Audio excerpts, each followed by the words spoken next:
नमस्कार। India debate में आप सबका स्वागत है। मैं हूं आशुतोष पाठक। दोस्तों, महाराष्ट्र के लिए, खासतौर से बॉलीवुड के लिए बहुत बुरी खबर आ रही है। और बुरी खबर यह है कि अमेरिका ने एक बहुत बड़ी चाल चल दी है। और अमेरिका के इस चाल के बाद वैसे तो पूरी दुनिया में कोहराम है, लेकिन खास तौर से एशियन कॉन्टिनेंट में भारत के साथ साथ जिन देशों में कोहराम मचा है उन देशों का रिश्ता भारत से तो रहा ही है, इसके अलावा भी एक रिश्ता रहा है और वो रिश्ता है बॉलीवुड से। और मैं ये बात क्यों कह रहा हूं, बॉलीवुड की बात? बॉलीवुड का रिश्ता आखिर में अमेरिका की किस चाल का मैं जिक्र कर रहा हूं। ट्रंप गवर्नमेंट ने आते ही एक बहुत बड़ी घोषणा कर दी है। वो घोषणा है इंटेलिजेंस एजेंसी के बारे में।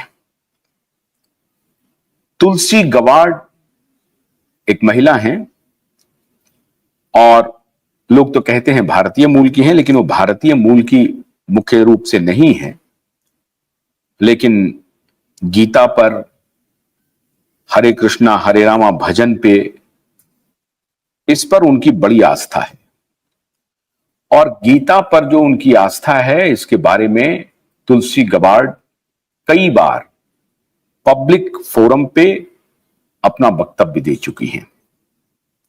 तुलसी गबार्ड 43 वर्ष की उम्र की हैं, 43 वर्ष की हैं और एक प्रकार से युवा हैं। डेमोक्रेटिक पार्टी की सदस्य रही हैं। 2022 में उन्होंने डेमोक्रेटिक पार्टी को छोड़ दिया और ट्रंप के समर्थन में आ गई। तुलसी गबार्ड का जो इतिहास है वो बहुत ही स्वर्णिम है। अमेरिकी डिफेंस के वो लेफ्टिनेंट कर्नल के पद पर आसीन रही हैं। डिफेंस का बड़ा अनुभव है। और अब तुलसी गबार्ड उन्हीं डिफेंस के अनुभवों और राजनीतिक अनुभवों के दम पे ट्रंप को उन्होंने समर्थन करने का फैसला किया और भारत प्रेमी हैं। भारत के बारे में वो अच्छी राय रखती हैं। जैसा मैंने आपको बताया कि सार्वजनिक रूप से गीता की सराहना इन्होंने की कई बार, एक बार नहीं। और भारत के बड़ी आबादी भारतीयों की वो बड़ी सराहना करती हैं, खासतौर से हिंदुओं की और एक आप कहें तो धर्म विशेष की, सनातन की बड़ी सराहना करती हैं, बड़ी तारीफ करती हैं तुलसी गबार्ड। और इसका उन्हें अमेरिकी चुनाव में फायदा भी मिला।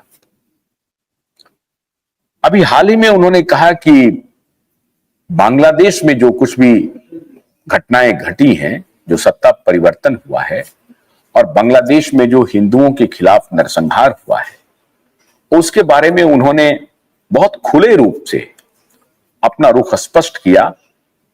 अमेरिकी चुनाव के दौरान भी और उसके बाद भी और पहले भी वो करती रही है। लेकिन जब से वो ट्रंप के साथ आई हैं तो वो रिपब्लिकन, जिसको आप इंग्लैंड वाले लोग कहते हैं कंजर्वेटिव, तो रिपब्लिकन के खेमे में आने के बाद अधिक वो धर्मावलंबी हो गई हैं। धर्म के प्रति उनकी आस्था बढ़ गई है और उसमें भी सनातन के प्रति उनकी आस्था बहुत बढ़ी हुई है। उन्होंने कहा कि बांग्लादेश में हिंदुओं का नरसंहार हो रहा है, कत्लेआम हो रहा है और ये आज से नहीं, जब से पाकिस्तान बना है और पाकिस्तान बनने के पहले जब अनडिवाइडेड इंडिया था तब भी वहां पर किस प्रकार के इथनिक क्लासेस होते थे और रिलीजियस क्लासेस होते थे। और उसमें उन्होंने एक प्रकार से एक्यूज किया एक दूसरे कम्युनिटी के लोगों को। ये इनका मुखर रूप से स्टैंड है अमेरिका के सार्वजनिक जीवन में, राजनीतिक जीवन में। लेकिन आज मैं तुलसी गबार्ड की चर्चा क्यों कर रहा हूं? तुलसी गबार्ड की चर्चा बेहद महत्वपूर्ण है। और इसे जब मैंने आपको कहा कि दाऊद और ड्रग्स दोनों का खात्मा होगा, तो सोच समझ कर कह रहा हूं और साक्ष्यों के साथ कह रहा हूं, प्रामाणिकता के साथ कह रहा हूं। तुलसी गबार्ड को ट्रंप एडमिनिस्ट्रेशन ने नेशनल इंटेलिजेंस का डायरेक्टर अपॉइंट कर दिया है। अब वो डायरेक्टर नेशनल इंटेलिजेंस हैं। अंतर्राष्ट्रीय खुफिया, राष्ट्रीय खुफिया एजेंसी की सर्वे सर्वा बन गई हैं। जैसा मैंने आपको बताया कि डिफेंस का अनुभव है, लेफ्टिनेंट कर्नल के पद पर रही हैं वो, और राजनीति का अनुभव है, युवा है, दृष्टि बिल्कुल क्लियर है, उन्हें मालूम है कि कहां क्या चल रहा है। मैंने जो आपको रेफरेंस दिया बंगाल के रेफरेंस में, जब उन्होंने इस बात का जिक्र किया कि बंगाल में पिछले दिनों क्या हुआ है और पिछले 50-60 वर्षों में क्या होता रहा है, तो इसका मतलब है कि तुलसी गबार्ड वस्तु स्थिति को समझती हैं, जियोपॉलिटिक्स में क्या चल रहा है इसको जानती हैं। इसका आकलन करने के बाद ही अपना रुख उन्होंने स्पष्ट किया है। तुलसी गबार्ड ने जिस तरफ इशारा किया है और जो पद उन्हें मिला है, अगर ये पद उन्हें नहीं मिलता और ये जो वो इशारा करती रही है, तब भी शायद बहुत इंपॉर्टेंट बात नहीं होती, क्योंकि एक राजनेता के रूप में, एक डिफेंस में काम करने वाले के रूप में जब वो पॉलिटिक्स में आई, वो कोई भी बयान दे सकती हैं, ये उनका प्रेरोगेटिव है। और जो उनके राजनीतिक लाभ के लिए होगा, ये भी माना जा सकता है कि चूंकि हिंदू बहुल आबादी है वहां पे, और उनको अट्रैक्ट करने के लिए या भारतीय सेंटिमेंट को अपने तरफ अट्रैक्ट करने के लिए, क्योंकि बड़ी संख्या में अब भारतीय अमेरिका में एक इलेक्टोरल कैपिटल हो गए हैं, तो इलेक्टोरल कैपिटल को अपने पक्ष में करने के लिए आप ये कह सकते हैं कि तुलसी गबार्ड की ये इलेक्टोरल स्ट्रैटेजी थी। यहां तक तो बात समझ में आती है। लेकिन डिफेंस का बैकग्राउंड और डिफेंस के बैकग्राउंड के साथ एक ऐसे महत्वपूर्ण पदों पर नियुक्ति जिसका काम सिर्फ नेशनल इंटेलिजेंस के बारे में या उसके लिए अपने को समर्पित करना नहीं होगा, बल्कि अमेरिकी इंटेलिजेंस का सीधा मतलब है, पूरी दुनिया के इंटेलिजेंस से उनका वास्ता है। पूरी दुनिया की गतिविधि पर उनकी नजर रहेगी, छोटी और बड़ी हर गतिविधि पर अमेरिकी इंटेलिजेंस के प्रमुख की नजर रहेगी। क्यों? क्योंकि अमेरिका माने ना माने, आप चौधरी तो है ही पूरी दुनिया में, दरोगा तो है ही, सबसे पावरफुल ताकतवर देश तो है ही, अब उसको चुनौती देने के लिए चाइना भी खड़ी है, रसिया भी खड़ी है, भारत उसके स्वाभाविक पार्टनर है, लार्जेस्ट डेमोक्रेसी और मॉडर्न डेमोक्रेसी में ओल्डेस्ट डेमोक्रेसी अमेरिका के साथ। अब ये जो रिश्ता है, ये जो तुलसी गबार्ड का स्टेटमेंट है, ये जो बयानबाजी है कि बांग्लादेश में हिंदुओं के नरसंहार हो रहे हैं, हिंदू महिलाओं के साथ बर्बरता हो रही है, और किस प्रकार से आजादी के पहले से यह सब कुछ चलता आ रहा है, इस बारे में कैटेगोरिकली पब्लिक डोमेन में बोलना, यह बहुत बड़ी घटना है। एक ऐसे शख्स का जो न सिर्फ अमेरिका के बड़े नेता हैं, दोनों पार्टियों में रहे हैं, अब तो रिपब्लिकन की शोभा बढ़ा रहे हैं, लेकिन 2022 में 22 तक वो डेमोक्रेटिक पार्टी की सदस्य थी।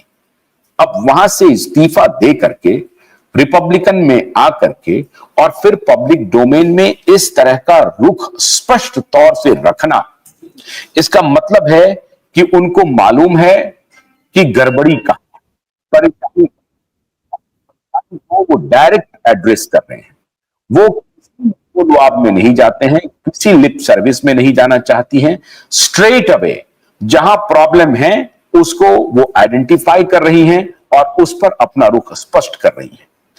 ऐसे स्पष्टवादी नेता और ऐसे डिफेंस में काम करने वाले डिफेंस पर्सनल अगर एक खुफिया एजेंसी जैसे महत्वपूर्ण विभाग में सबसे बड़े पद पर आसीन हो, तो उसका क्या मतलब है?